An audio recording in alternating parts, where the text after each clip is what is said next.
Dnes som varil špenátovo-brokolicovú krémovú polievku. Je bohatá na vitamíny, vlákninu a čo je najdôležitejšie, je nízkosacharidová. No tak sa poďte pozrieť, ako sa mi ju podarilo urobiť. Umytú brokolicu rozoberiem na menšie kúsky.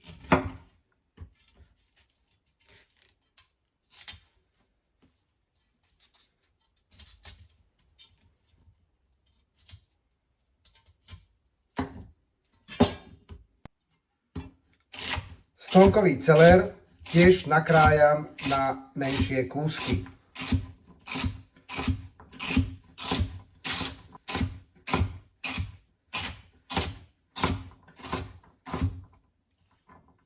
Cibuľu a strúčiky cesnaku tiež nakrájam na drobno.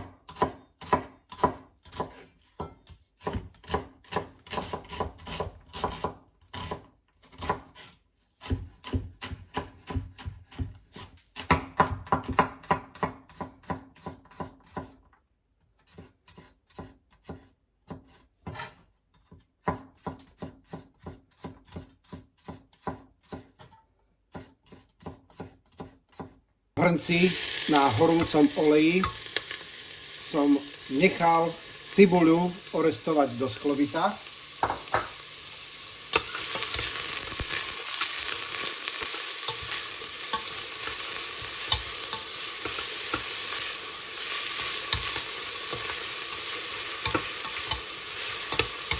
Do orestovanej cibule som pridal nakrájaný cesnak a nechal som ho asi tak 30-40 sekúnd zarestovať.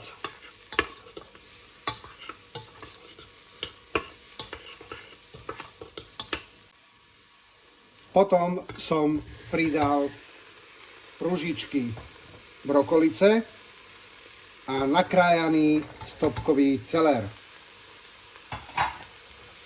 Tieto som v hrnci tiež krátko porestoval.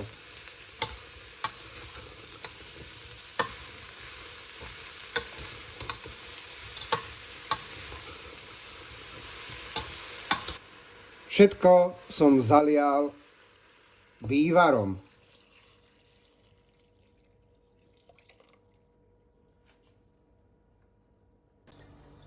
Hrniec som zakryl pokrievkou a nechal som brokolicu s celerom variť asi takých 15 až 20 minút, kým trochu nezmeknú.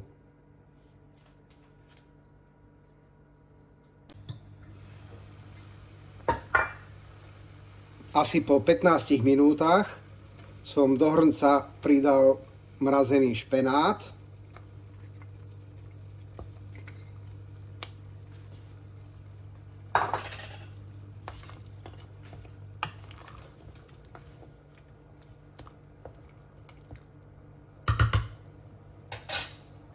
Hrniec som zakryl pokrievkou a všetko som nechal variť do zmeknutia.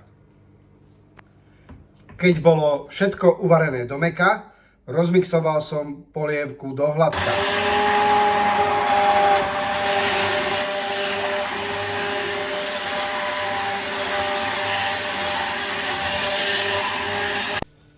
Do rozmixovanej polievky som pridal asi deci smotany na varenie.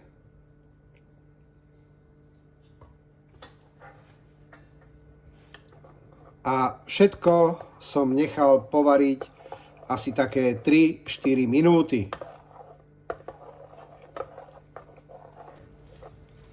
Nakoniec som polievku dochutil trochou soli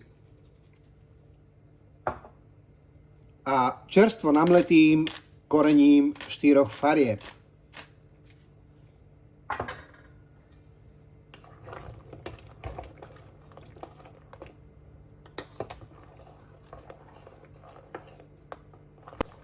Polievka je hotová a môžem ju naložiť na tanier.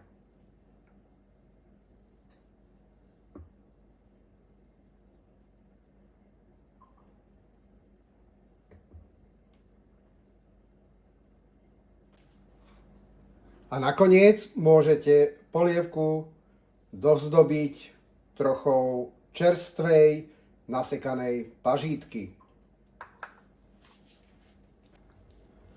Ak sa rozhodnete urobiť túto výbornú brokolicovú polievku pre diabetikov podľa tohto videa, dajte mi prosím vedieť, ako sa vám podarila.